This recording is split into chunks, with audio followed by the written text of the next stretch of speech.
বিশ্বকাপে আলজেরিয়াকে পরাজিত করে ৮৮ বছর পর নকআউট পর্ব পার করল সুইজারল্যান্ড।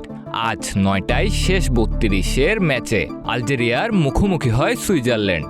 নকআউট পর্বে আলজেরিয়াকে ২-০ গোলে হারিয়ে শেষ ১৬ নিশ্চিত করল ইউরোপীয় দেশটি। এর আগে সর্বশেষ ১৯৩৮ সালের বিশ্বকাপে নকআউট পর্বে জয় পেয়েছিল সুইজারল্যান্ড। সেবার শেষ ১৬ ম্যাচে জার্মানিকে ৪-২ গোলে হারিয়ে কোয়ার্টার ফাইনালে উঠেছিল সুইসরা। এরপর আর নকআউট পর্ব টপকাতে পারেনি তারা। পরবর্তী রাউন্ড অর্থাৎ শেষ ১৬তে সুইজারল্যান্ডের প্রতিপক্ষ হবে কলম্বিয়া কিংবা ঘানা। ম্যাচ শুরুর পর থেকে ছন্দে ছিল সুইজারল্যান্ড। খেলা শুরু হওয়ার ১১ মিনিটে প্রথম গোলের দেখা পায় সুইজারল্যান্ড। গোলটি করেন ব্রিল এমবোলো।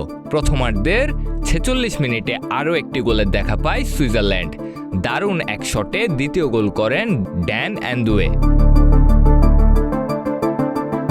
ইউরোপের এ দেশটি ফুটবলে বেশ শক্তিশালী হলেও ৮৮ বছর ধরে পার করতে পারেনি নকআউট পর্ব। আজ দীর্ঘ ৮৮ বছর পর নকআউট পর্বে মাঠে নেমে জয় তুলে নিল সুইস ফুটবলাররা।